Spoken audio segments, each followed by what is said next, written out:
Hi fairies, welcome or welcome back to my channel. My name is Fifi. It's so nice to have you here. I hope you stay a while. Today we are going to be talking about the 22 books that I read in the months April and May. I can't lie, these were some of my worst reading months yet.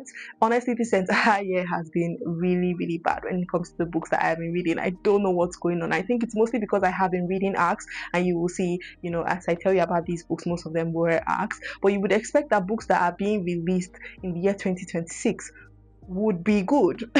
You would think they would be at least mildly decent, and most of these were just made too bad. We have a lot to get through today, so I'm not going to talk too in depth on any of these books. We're just going to be very quick and snappy with it. Starting with the month of April, I read 12 books. The first book being A Deal with a Debutante by Chelsea Bobulski. This is the first book in what will be an interconnected series, I believe, called London's Most Eligible. The description says American heiress Calliope Hart is determined to avoid a loveless match, even when the charming but desperate Earl of Hayward proposes a marriage of convenience. But Edward's offer to show her London and his heart begins to stir unexpected feelings. Can Calliope trust a man who may only want her fortune, or will love rewrite their arrangement? So obviously there are a lot of small tropes included in this book: forced proximity, marriage of convenience. But I think altogether this was a very solid read. I really liked it. I think these days I'm personally leaning more towards historical romance than actual romance or even contemporary modern romance books. I really like this book. I like this author's style of writing. It's very flowery, very soft,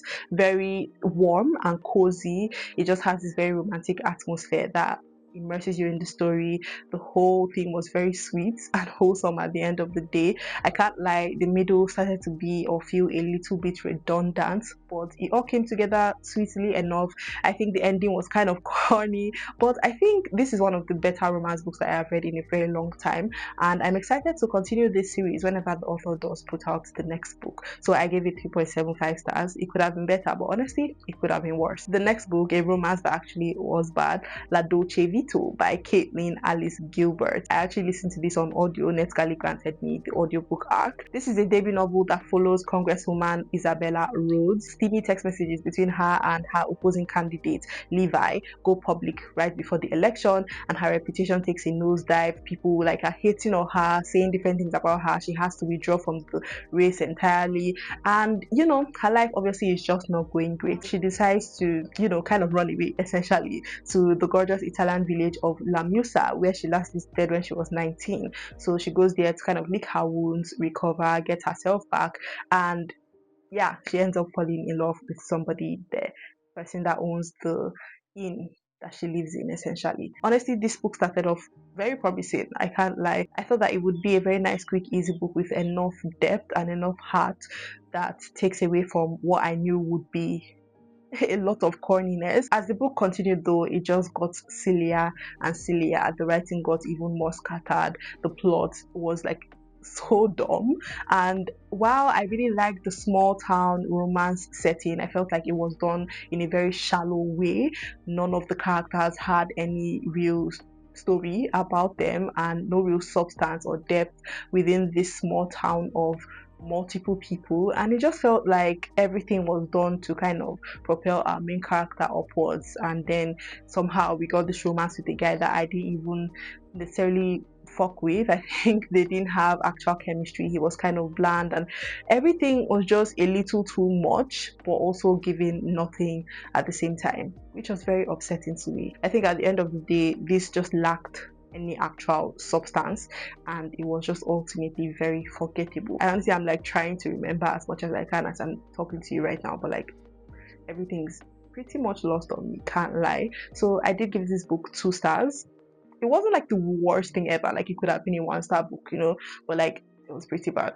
Then another less than exciting romance book, More Than Friends by Denise Hunter. This book follows Jenna Green, who has just ended things with her boyfriend, and she loses her job in the process because her boyfriend is the owner of the company that she was working in, and so she moves to this small town where her mother lives, and obviously she falls in love with somebody there, okay, and there's this whole thing propelling their love story where she's trying to figure out who this guy that her mother has come back from a cruise with is or really is, and her and this person that she ends up falling in love with are going on this quest together. So it's like cute. It's like an old friends to lovers type of situation going on there, and I liked it for the most part, especially at the beginning. I liked how it started off, and again it just ended up spiraling into something that I didn't like. I didn't like the writing. It felt very just meandering and very scattered. It didn't have a strong sense of self. Our main character has so much opportunity to show real growth within herself, but all of it just felt like it was done by this man that she was falling in love with, and this romance was what fulfilled her at the end of the day. I don't know, I just feel like this author tried to tackle deeper topics, but she ended up integrating them kind of carelessly and lackadaisically without any like actual thoughts or enough care, and that kind of upset me. What also upset me was like the sexist undertones that were included in this book. There were some uncomfortable lines that kind of tells me a lot about the author, if you know what I mean. Some very like Christian rhetoric that I wasn't really messing with. And at the end of the day, it just culminated into a very underwhelming and offensive read for me personally. So yeah, I give it 2 stars. Honestly, it could have been like a 1 star. No shade. Then I read Wine for Roses by Emily O'Malley Liu. This follows Ethan Keating Mendoza, who is hired as a gardener at an old Victorian residence in central Indiana, and his mission is to make the garden bloom again and bring it back to life. Ethan's father is a head witch and is actually the one that could bring this garden to life, so Ethan doesn't necessarily possess the magic that his father has, but the owner of this, estates decides to put their trust and faith in Ethan, and he does his best to bring the magic back to life, and in the course of it they both form a relationship. This was a very conflicting book because it could have been so good if the author actually took time to write a full-length book. It was like 100 and something pages, and I just wonder why that is. Like, we really could have taken time to build something slowly. Like it says here, slow burn romance. This is not a slow burn romance. I guess you can call it that for the amount of pages that it is, but it would have been a slow burn romance if the author actually took time to like explain all these things for us, explain the world properly, let our characters have more depth, let the romance flow smoothly from this kind of rival type situation that they had to a sort of friendship and then to an actual relationship. I just like this book could have done with more pages, which is not something I usually say. It's not, but I just don't see why it was a novella of sorts. I did give it 3 stars because it wasn't bad by any means. I just think, yeah, it could have been miles better, honestly. Then I read Claudine at St. Clair's. This is the 5th book in the St. Clair's series. This is just a very cute series that follows some high school, is it high school? Yeah, high school, secondary school girls in this boarding school called St. Clair's. And I just find Enid Blyton's work to be very comforting. This is the 2nd series of the sort that I am following. I started the Mallory Tower series. I haven't finished that, but I think I'm like book 8 or so, and I just think her books bring me so much comfort, especially these particular novels. And I like this one. I think it wasn't the best, but it was good enough. I give it 3.75 stars. I just think these are very nostalgic and comforting and cozy for me personally. So yeah. Then I read Wild Reverence by Rebecca Ross. I did film a whole 24-hour readathon where I went in depth on this book as well as the next 3 books or 4 books that I will be talking about. So I'm not going to talk about them deeply. We all know Wild Reverence. We all know Divine Raval's duology. I think it's called the Letters of Enchantment duology. So this book in particular is set before the events of that duology, and I really expected this to be so freaking good. I have heard nothing but great things about this book. Okay, everybody loved it. I did not. I kind of hated it. Like, I actually really hated it, and I hated it more because I expected to love it. I expected to be absolutely obsessed with it, and I just wasn't. It just was very, very underwhelming. It was so all over the place. It had no real romance or romantic element that propelled this so-called love between a god and a regular human mortal. I just found it very, very underwhelming, and I'm very upset. Like, I'm still very upset because, like I said, I thought this would be a 6-star read. So I don't want to talk about it anymore. Let's move on. The next book I read, Handle with Care by Mary Beth Mayhew Whalen. Basically, this book is about 3 women who walk into a post office and they're all holding, boxes or things that they want to post that could essentially change their lives. And then the woman that works at the post office, her husband, holds all of them hostage. This was honestly a very pointless read, I can't lie. I thought it was going to be so freaking good. It ended up just being kind of overly frustrating. The writing itself was very, very busy and overly all over the place for no real reason. It felt like the author was trying to create depth where there wasn't depth and just doing too much where there was nothing actually happening. And it's just like you cannot manufacture depth in such a way. You actually have to let everything flow and come together, consistently. And the story itself was not very consistent. The characters were like bland and surface level, and obviously the random Morgan Wallen shout outs did not help my feelings for this book. It was also another book that felt very much like propaganda, Christian propaganda, faith, hope. And I'm a huge fan of faith, a huge fan of hope, not a huge fan of the way it was portrayed in this book. I did give it 2 stars. Wasn't the worst thing ever, definitely not good by any means, in my opinion. Then I read a graphic novel, Hotel Limbo, by Ben Harrell. This just follows these people in this hotel where you stop at after you die before you go into the afterlife. And it was just very all over the place. It was random, it was funny at some points, very quirky. I enjoyed it for what it was. I didn't like how there were too many and so many illustrators. Like, it didn't have that consistency that I think I would have preferred. But overall it was like, okay, like I'm not a huge graphic novel person, so I don't really know if this was good or not, but I did give it 2 stars, so probably not. Then I read Distance Between Us by Maggie O'Farrell. This book, another book that I read in the 24-hour readathon, and I talked a lot about it there, so I don't want to harp on, but this was another underwhelming read because I've heard a lot about Maggie O'Farrell. I have heard a lot about her book Hamnet, which I do still want to get into at some point, but I thought this was going to be so riveting. It's basically following 2 people from different parts of the world as their lives intertwined, and I thought this was going to be so riveting, so like gut-wrenching, and it just ended up being so weird and scattered and baseless and pointless. And yeah, it was a very frustrating read, another very frustrating read. It still upsets me to this day. The books that I read in that 24-hour readathon, all of them were like bad, and that was crazy. That was really crazy. Go and check that video out. I gave it 2 stars. Yeah, it could have been lower, can't lie. Then I read another graphic novel, The Marshmallows by Dora Sullivan. It follows a young boy and his new foster parents as they basically try to save their town and the world in general. It was very cute. I really liked the illustrations. I like that the author illustrated this herself. I think that was very nice, and I liked the consistency that came with that.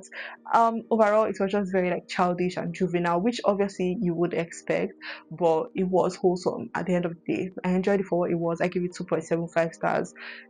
Nothing great, but obviously not bad or horrible. Then I read my favorite book in the month of April, City of Iron and Ivy by Thomas Kent West. The summarized description of this book says, this beguiling historical romantasy debut blends dark academia with the glamour of Bridgerton as a scholar of magic investigates her sister's murder. This was a very, very refreshing book. I really liked how unique it felt. Set in moody Victorian England, I really liked how evocative and immersive it was, including all these, eerie glass houses and floromancy and a botanical killer who is killing women around town. I just really, really liked the themes that this book tackled, along with the inclusion of floromancy. I love books that have anything to do with flowers, plants, nature in general, so I really loved this. I really, really liked the writing of this book. Like I said, it was very immersive, very evocative. It was very carefully and intentionally crafted, the story, and it was all just very genuinely beautiful and thoughtful, and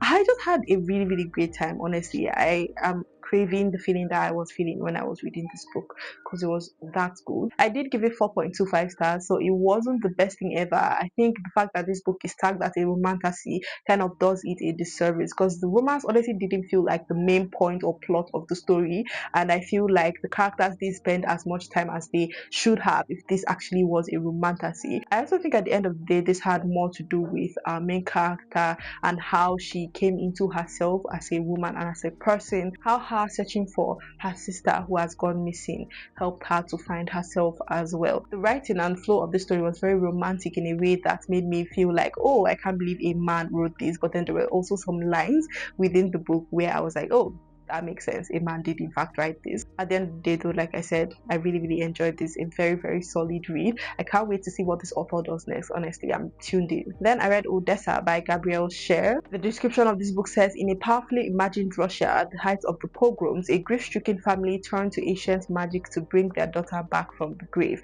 and then things go haywire from there. Honestly, this was a very interesting and intriguing book. I really liked the story for what it was. I really liked how the story was this very interesting blend of historical fiction and like supernatural horror and Gothic Jewish folklore. I like the themes that were explored, anti-Semitism, persecution, violence, hatred, and all of it came together to create this very cold and intentionally psychologically intense atmosphere that was honestly genuinely haunting in its essence. The writing was very beautiful and very easy to get through despite how dark the subject matter was. I just think that there were some things missing emotionally and structurally from this book that could have elevated my experience with it. I think it was overall very impressive and very important as a book, but I think there are some parts that could have been cut down and some things that could have been fleshed out a little bit more to make the story better than it ended up being for me personally. I gave it 3.75 stars. It wasn't bad by any means,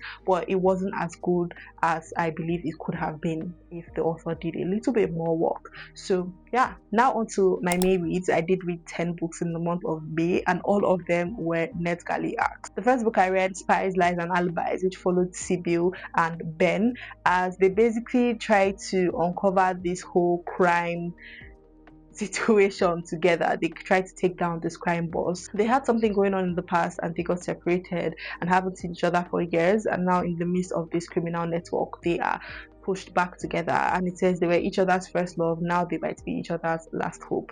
This book was very corny. That's like all I can say about it. Like, it wasn't bad. I can see how a lot of people might enjoy this, but I just did not find anything about it enjoyable for me personally. It's just not my taste, I think, because the humor did not land for me. The characters had no real depth to them. The story was like very I don't know how to put it, not Wattpaddy, but like just nonsensical and quirky, and like it didn't really make much sense, and it was just kind of overall cringy and corny, and I did not enjoy it. I gave it 2 stars. Kind of ruined my entire month, I'm not going to lie. Then I read Ways to Find Yourself by Angela Brown. This book follows Grace Whittaker, who in the wake of her mother's death, a stalled writing career, and a slow motion separation from her husband, is directionless as she ever has been in her life. And so she decides to go back to the small town that her and her mother used to summer for years. So in the course of reconnecting with old friends and trying to solve this little mystery about her mother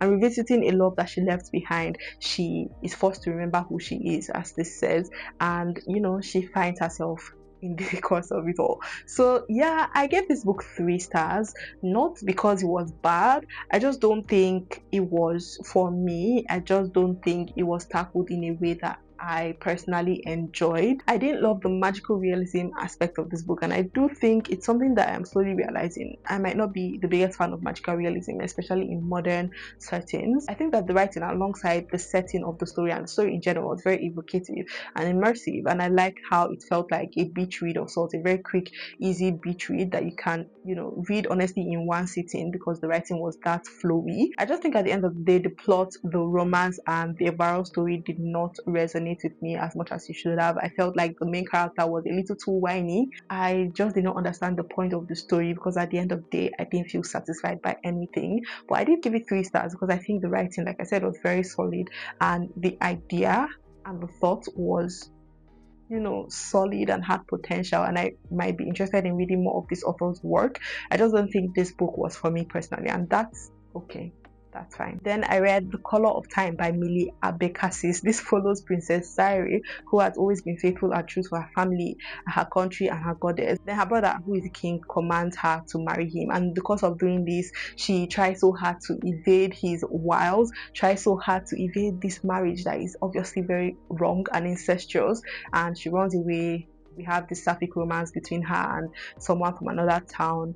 Yeah, I think I really like the folklore aspect of this book. Apparently it is a science fantasy retelling of Charles Perrault's fairy tale Poor Dan. I'm sorry if I mispronounced that, but yeah, I feel like this is another book that could have benefited with a little bit more pages. It was short, and I'm just like, for what? Like, why did you make this like a novella when it could have been a full-fledged science fiction fantasy novel?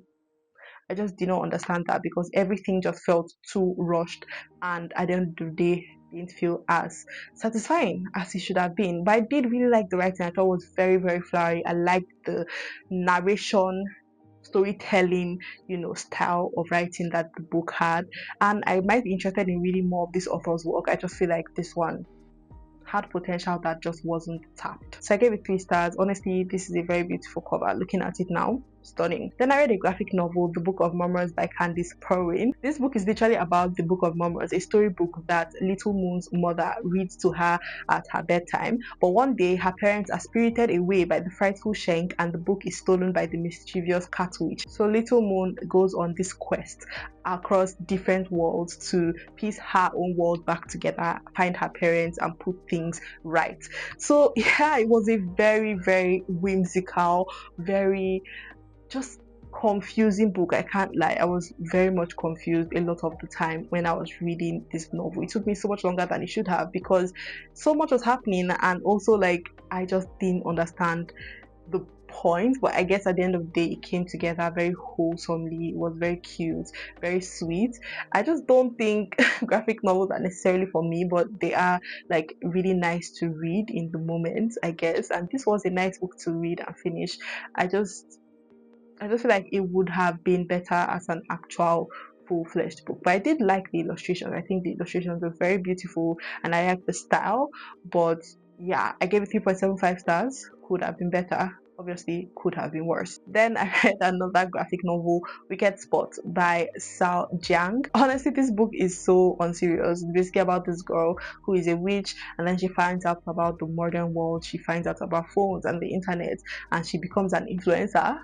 And then she gets this girl that kind of becomes her stalker. Like it was just so much all at once, and honestly it was kind of funny, kind of fun, and there's like this sapphic slow burn in it, and I ended up enjoying it for what it was. And apparently it's a series.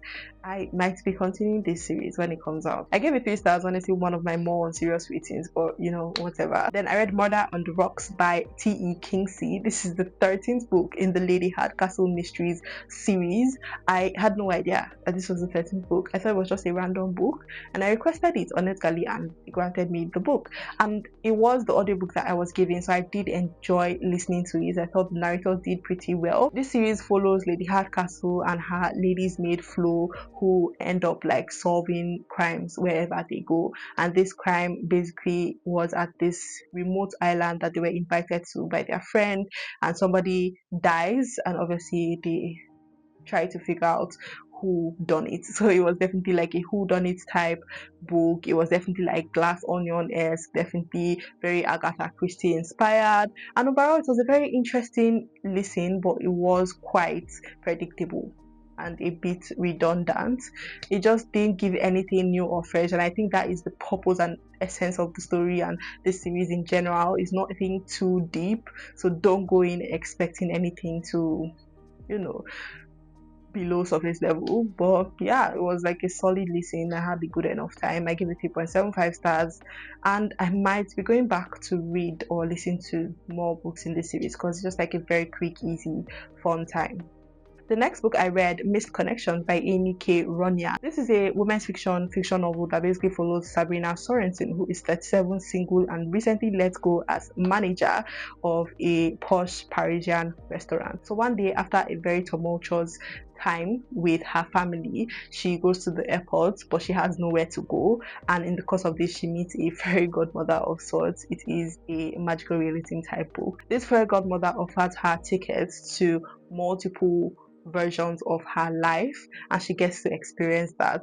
And yeah, I guess it all just comes together to be something of a wholesome read. I really like this author's voice. I think she knew what kind of story she wanted to tell, and she went into it head first. The writing was very smooth, very engaging, and very easy to follow. I think she put a lot of thought and care into the writing and the storytelling in this book. I really like the inclusion of cooking and chef culture and the entire culinary industry, but I do think some of those inclusions felt a little bit overly informative. Still though, I really liked how it came together to highlight our main character's love for being a chef and managing restaurants. I like the main character too. I think she was very strong-willed and passionate.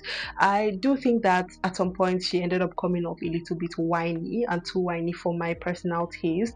I also feel like some of the other characters were very much underdeveloped. None of them felt like fully realized people. They just felt like they were vehicles to actualize this main character and her development. So I did not love that. I also did not love the romance, if you can call it that, in this book. I just think that magical realism honestly is not something that I really enjoy, as I've already said, but I did like, some parts of it and how it was incorporated into this book. I just feel like something was missing in this book, and I can't even pinpoint exactly what that is.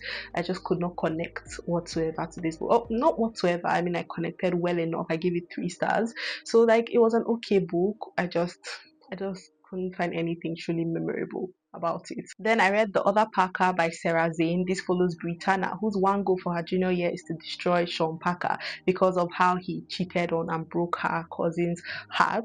So alongside the other girls that he cheated on her cousin with, they all formed this plan to make him fall in love with her and then break his own heart. And in the course of that, she forms a relationship with someone else. It is in fact a sapphic relationship, which I really, really enjoyed. I think this book started well enough. I was like, oh, could this be a YA novel that I really enjoy? It wasn't bad at the end of the day, but it just continuously got cornier and more childish and juvenile and quirky. And I'm not here for all that quirky, corny nonsense. It became very quickly repetitive and didn't have as much emotional impact as I would have liked it to. The writing also ended up feeling a little too Wattpaddy and, like I said, juvenile for my taste. But I think, there are a lot of people that will love and enjoy this book. I give it 2.75 stars, so it wasn't horrible. I just think the plot ended up being a little too outlandish and it was a little too childish for me. Then I tackled another graphic novel, We Are Pan by Andre R. Fratino. This one was very interesting because it's basically about the history of the mass evacuation of Cuban children leaving communism and their loved ones behind. It's based on the true story of Operation Pedro Pan, a joint effort between the US government and the Catholic Welfare Bureau to evacuate 14,000 children from Cuba to the US between 1960 and 1962. So, the US did something relatively right for once. We can give them their flowers, I guess. But I really liked this book for what it was. I think it was a very thoughtful and important graphic novel. I think there are so many young people that will benefit from stories like these. Young people that maybe might not enjoy reading a full-length novel will have a good time reading this, and it's also very educative and informative. I love that it had a lot of thought and care put into it. I like the artwork, I like the design, I like the illustrations. They were very beautiful and expressive, and that made me like the book more than I probably would have otherwise. That said, I did not love the structure of this book, the pacing. It was kind of all over the place. It did not have like smooth transitions, and everything just felt like the author was trying to pack this very, very obviously detailed and nuanced story into this very short graphic novel, and it ended up not coming across as well as it should have. I feel like some of the main points and themes about this very real,